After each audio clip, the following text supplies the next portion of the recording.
नमस्कार। आज हम डिस्कस करेंगे HPSSC का प्रीवियस पेपर। HPSSC का प्रीवियस पेपर है, इसका आज हम इंडिया जीके का सेशन जो है वो डिस्कस करेंगे। पिछले कल हमने HPGK डिस्कस की थी, तो क्वेश्चन नंबर 12 से अभी हम स्टार्ट करेंगे।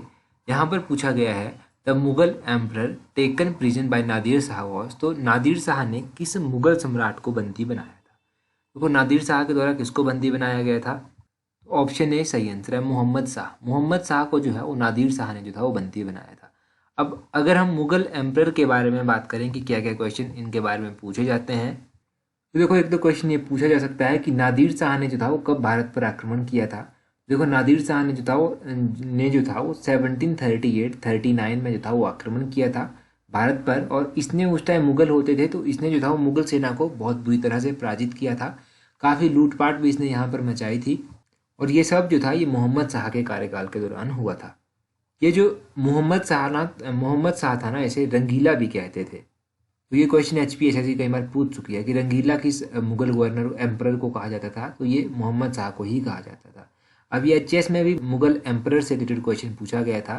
क्वेश्चन पूछा गया था कि कुछ मुगल एम्परर के नाम दिए गए थे, उनको कहा गया था कि आप क्रोनोलॉजिकली जो है वो ऑर्डर कीजिए इनका, मतलब कौन सबसे पहले आया, फिर उसके बाद आया, उसके बाद आया, उसके बाद। तो देखो, वहाँ पर ऑप्शन जो दिए गए थे उनके अकॉर्डिंग जो था वो सबसे पहले बहादुर शाह प्रथम आया था, फिर उसके बाद दूसरे नंबर पर जो था जहांदार शाह आया था, और उसके बाद जो था वो फर्रुख सियर था, और उसके बाद जो था वो मोहम्मद शाह था, और उसके बाद अहमद शाह था।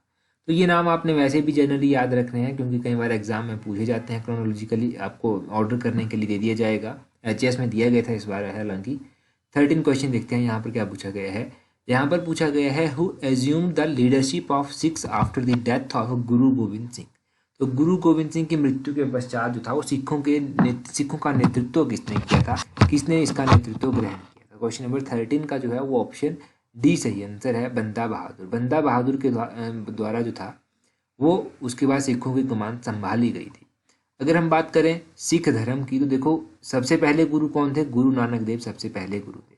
अंत तक जाते जाते जो था वो गुरु गोविंद सिंह सबसे लास्ट में गुरु हुए, और गुरु गोविंद सिंह के बाद जो था वो बंदा बहादुर ने जो था वो ये सब संभाल या फिर इनका नेतृत्व किया। अच्छा, अगर और भी इनके बारे में कुछ जानेंगे तो देखो, गुरु नानक सिंह के बारे में तो क्वेश्चन ये बन जाता है कि सिख धर्म के पहले प्रवर्तक कौन थे? तो नानक जो था गुरु नानक देव थे। दूसरा क्वेश्चन ये बन जाता है कि गुरुमुखी लिपि के जनक किसको कहा जाता है? अलाइड सर्विसेज में कई बार ये क्वेश्चन पूछा गया है, तो गुरु अंगद को कहा जाता है। तीसरे नंबर पर क्वेश्चन ये बन जाता है कि अमृतसर शहर की स्थापना किसने की थी? तो जो अमृतसर शहर था इसकी स्थापना जो था वो गुरु रामदास जी के द्वारा की गई थी। और उसके बाद चौथे नंबर पर क्वेश्चन ये बन जाता है कि गुरु ग्रंथ साहिब का संकलन जो था वो किसने किया था? तो गुरु ग्रंथ साहिब का संकलन जो था वो गुरु अर्जुन देव ने किया था। तो ये तो कुछ क्वेश्चन HPSSC जो है वो गुरुओं से रिलेटेड कई बार पूछ चुकी है, तो इन सब क्वेश्चंस को आप याद रखिए। अगला क्वेश्चन देखते हैं। 14 क्वेश्चन है, यहाँ पर पूछते हैं over which region the English did not gate Deewani right initially. तो किस क्षेत्र पर अंग्रेजों को प्रारंभ में दीवानी अधिकार नहीं मिला था? तो कौन सा क्षेत्र था ये क्षेत्र था डेक्कन। जो दक्षिण का क्षेत्र था उसमें नहीं मिला था। ऑप्शन डी जो है क्वेश्चन नंबर 14 का सही आंसर होगा। अब अच्छा, यहाँ पर दीवानी पूछा गया है कि दीवानी राइट दिया गया, तो आपने कभी सोचा कि दीवानी क्या है? देखो, अगर दीवानी की बात करें तो क्या है, दीवानी शब्द जो है ये दीवान शब्द से बना है। दीवान का मतलब क्या होता है? दीवान का मतलब होता है जो आर्थिक मामलों से संबंधित होता है वो। तो मतलब आर्थिक मामलों से संबंधित राइट जो था वो किस क्षेत्र पर नहीं मिला था, तो वो आपको समझना है, उसको कहते हैं दीवानी। तो दक्षिण इसका सही आंसर हुआ। अगला क्वेश्चन देखते हैं 15 क्वेश्चन। यहाँ पर पूछा गया है under which governor general did the permanent settlement came into being in Bengal. तो किस गवर्नर जनरल के अधीन बंगाल में जो था वो स्थायी बंदोबस्त अस्तित्व में आया था? क्वेश्चन नंबर 15 का जो है वो ऑप्शन बी सही आंसर होगा, लॉर्ड कॉर्नवालिस। लॉर्ड कॉर्नवालिस के कार्यकाल के दौरान जो था वो क्या हुआ था? परमानेंट सेटलमेंट जो था वो बंगाल में आई थी। अगर हम यहाँ से कुछ और भी क्वेश्चन जाने तो आपसे देखो, एक तो मेंस के एग्जाम के लिए भी अगर आप तैयारी कर रहे हैं तो यहाँ से क्वेश्चन बन जाता है कि कोई भी 3 या 4 पॉइंट जो है वो लॉर्ड कॉर्नवालिस के बारे में बताइए। अभी HS में आपने देखा होगा कि क्वेश्चन पूछा गया था कि वहाँ पर पूछा गया था 60 वर्ड्स में आपको बताना था कि जो लॉर्ड चैम्सफोर्ड हैं उनके बारे में कुछ भी आपको 3 पॉइंट पूछे गए थे वहाँ पर। तो इसी तरह लॉर्ड कॉर्नवालिस के बारे में भी पूछे जा सकते हैं। तो अगर इनके बारे में पूछा जाए तो एक तो आप ये कह सकते हैं कि इनको जो है वो सिविल सर्विसेज का जन्मदाता भी कहा जाता है, इनको जो है वो सिविल सेवा का जन्मदाता भी कहा जाता है। दूसरा पॉइंट आप ये लिख सकते हैं कि इन्होंने जो था वो बंगाल में 1793 में जो था वो ये परमानेंट सेटलमेंट जो था वो लागू की थी, स्थायी बंदोबस्त जो था वो लागू किया था। और एक पॉइंट आप ये दे सकते हैं कि थर्ड एंग्लो मैसूर वॉर जो हुआ था वो भी इनके कार्यकाल के दौरान हुआ था 1792 में। तीसरा जो एंग्लो मैसूर युद्ध हुआ था वो भी इनके कार्यकाल में हुआ था। तो ये 3 पॉइंट आप यहाँ पर दे सकते हैं। और उसी तरह अगर आपसे लॉर्ड चैम्सफोर्ड के बारे में 3 पॉइंट पूछे जाएं तो आप क्या लिखेंगे? देखो इनके बारे में लिखने को बहुत कुछ है। एक तो लखनऊ का जो सेशन हुआ था इंडियन नेशनल कांग्रेस का 1916 में, वो इनके कार्यकाल के दौरान हुआ था।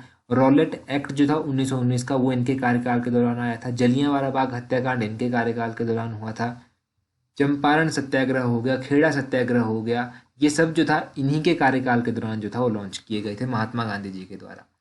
तो इनके बारे में लिखने को तो बहुत कुछ था, तो ये सब आप यहाँ पर एक्सप्लेन कर सकते हैं। 16 क्वेश्चन देखिए, यहाँ पर पूछते हैं which of the following categories does the Deoband movement come under. तो देवबंद आंदोलन जो था वो निम्न में से किस श्रेणी के अंतर्गत है? क्वेश्चन नंबर 16 का जो है वो ऑप्शन डी सही आंसर है, रिवाइवलिस्ट। यानी कि ये जो पुनर्जागरणवादी था, तो ये जो देवबंद मूवमेंट थी इसको पुनर्जागरणवादी भी कहा जाता था, रिवाइवलिस्ट मूवमेंट भी इसको कहा जाता था। कई बार एग्जाम में क्वेश्चन पूछा गया है कि ये मूवमेंट जो था वो किसके द्वारा फाउंड की गई थी। तो ये मूवमेंट जो था वो फाउंड की गई थी, एक तो रशीद अहमद गंगोई थे और दूसरे थे मोहम्मद कासिम नानातवी। तो उनके दोनों के नाम आप याद रखिए, एक तो मोहम्मद कासिम नानातवी हो गए और दूसरे हो गए रशीद अहमद गंगोई। इन दोनों का नाम याद रखिएगा। ये मूवमेंट कब फाउंड की गई और ये कौन सी मूवमेंट थी ये आपको पता चल गया, ये रिवाइवलिस्ट मूवमेंट थी। आगे पूछते हैं Gandhi ji protested against the Asiatic registration act in the year. तो गांधी जी ने जो था वो एशियाई पंजीकरण अधिनियम का विरोध किस वर्ष किया था? तो इनके द्वारा ये विरोध किया गया था 1906 में। ऑप्शन सी जो है इस क्वेश्चन का सही आंसर होगा।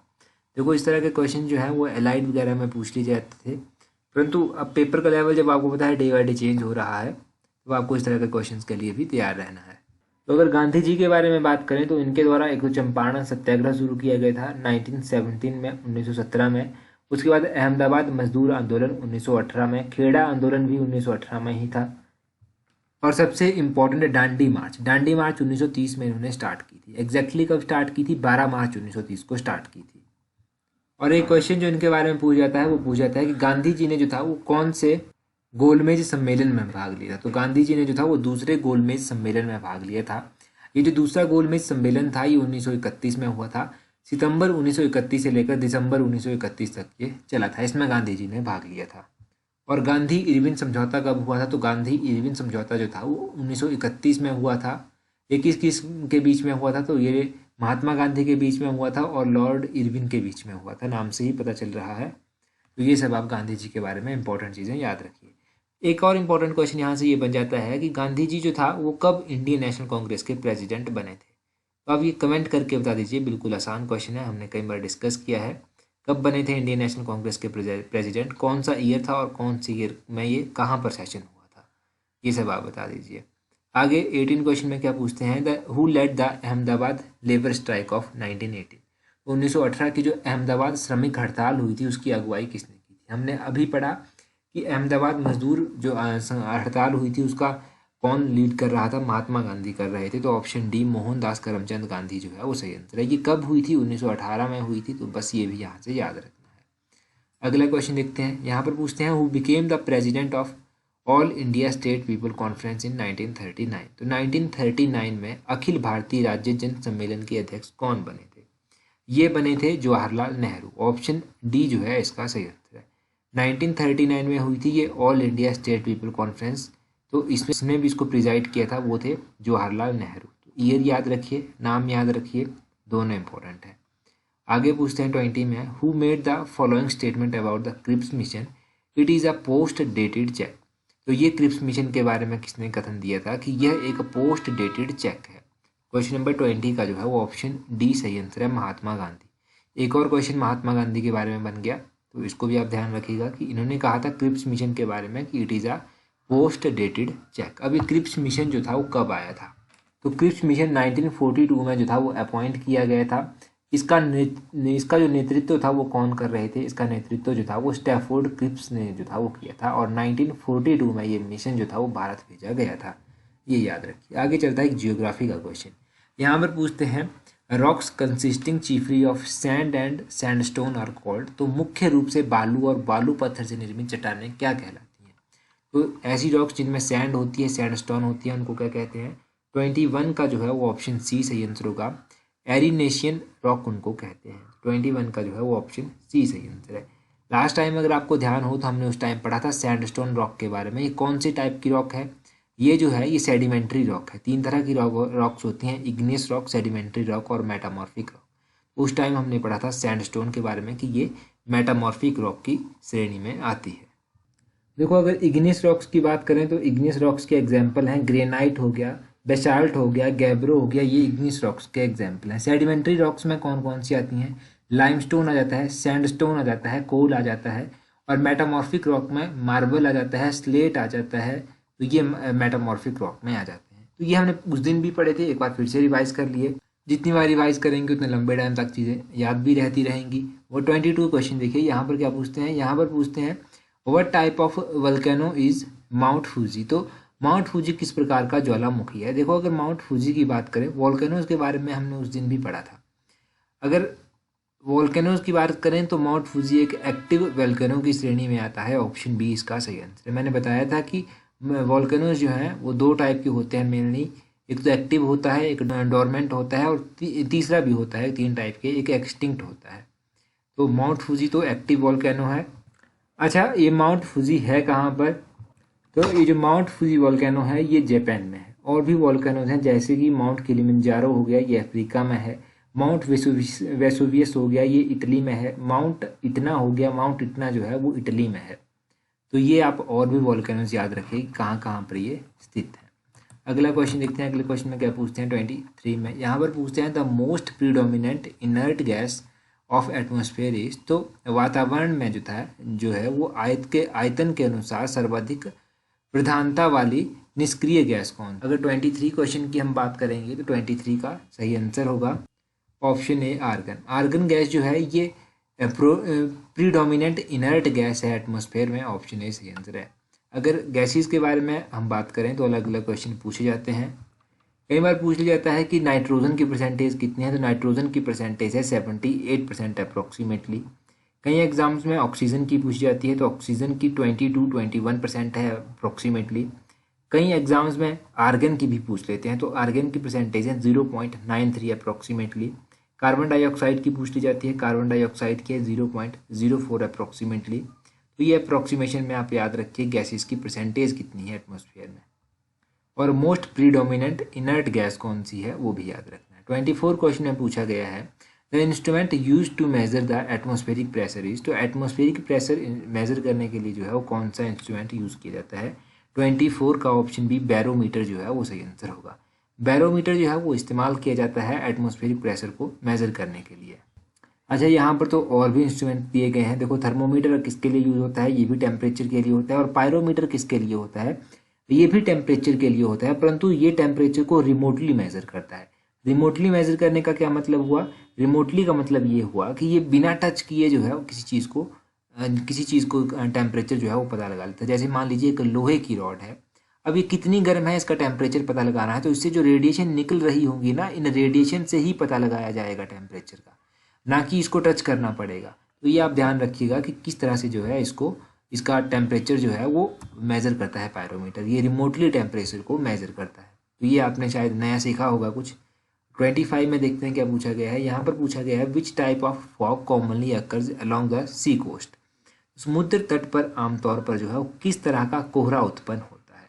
अगर समुद्र तट पर आप देखेंगे तो कोहरा उत्पन्न जो होता है उसको कहते हैं कौन सा कोहरा? ऑप्शन सी एडवेक्शन फॉग जो है वो सही आंसर होगा। अभिवहन कोहरा जो है उसको कहते हैं। यहाँ से ज़्यादा नहीं, बस इतना ही याद रखिए, ज़्यादा डिटेल में जाने की ज़रूरत नहीं है। आगे क्वेश्चन है 26 में क्या पूछा गया है। 26 को डिस्कस करें उससे पहले अगर आपने अभी तक हमें टेलीग्राम पर ज्वाइन नहीं किया है तो आप टेलीग्राम पर ज्वाइन कर सकते हैं। टेलीग्राम पर ज्वाइन करने के लिए इस तरह से @allexam31 सर्च कीजिएगा, आपको हमारा टेलीग्राम चैनल मिल जाएगा। 11,000-12,000 के करीब हमारे जो हैं वो टेलीग्राम पर सब्सक्राइबर्स हैं, फॉलोअर हैं, तो आपको इजीली मिल जाएगा। टेलीग्राम पर वैसे तो आपको बहुत सारी पीडीएफ्स मिल जाएंगी, इंपॉर्टेंट नोटिफिकेशंस मिल जाएंगी, परंतु सबसे इंपॉर्टेंट जो है टेलीग्राम पर क्विज़ेस हम टाइम टू टाइम आपको प्रोवाइड करवाते रहते हैं। अब 26 क्वेश्चन देखिए, यहाँ पर पूछते हैं which of the following continent is the only inhabited continent situated entirely outside the tropics. तो उष्णकटिबंधीयों के पूर्णतः बाहर स्थित निम्न में से कौन सा महाद्वीप एकमात्र बसा हुआ महाद्वीप है। तो ऐसा कौन सा कॉन्टिनेंट है जो एंटायरली आउटसाइड है ट्रॉपिक्स की, यानी कि ट्रॉपिक्स से बिल्कुल पूरी तरह बाहर है, वैसा कौन सा कॉन्टिनेंट है। तो यूरोप कॉन्टिनेंट ऐसा है जो टोटली जो है वो ट्रॉपिक्स से बाहर बसा हुआ है, आउटसाइड में जो है वो बसा हुआ है।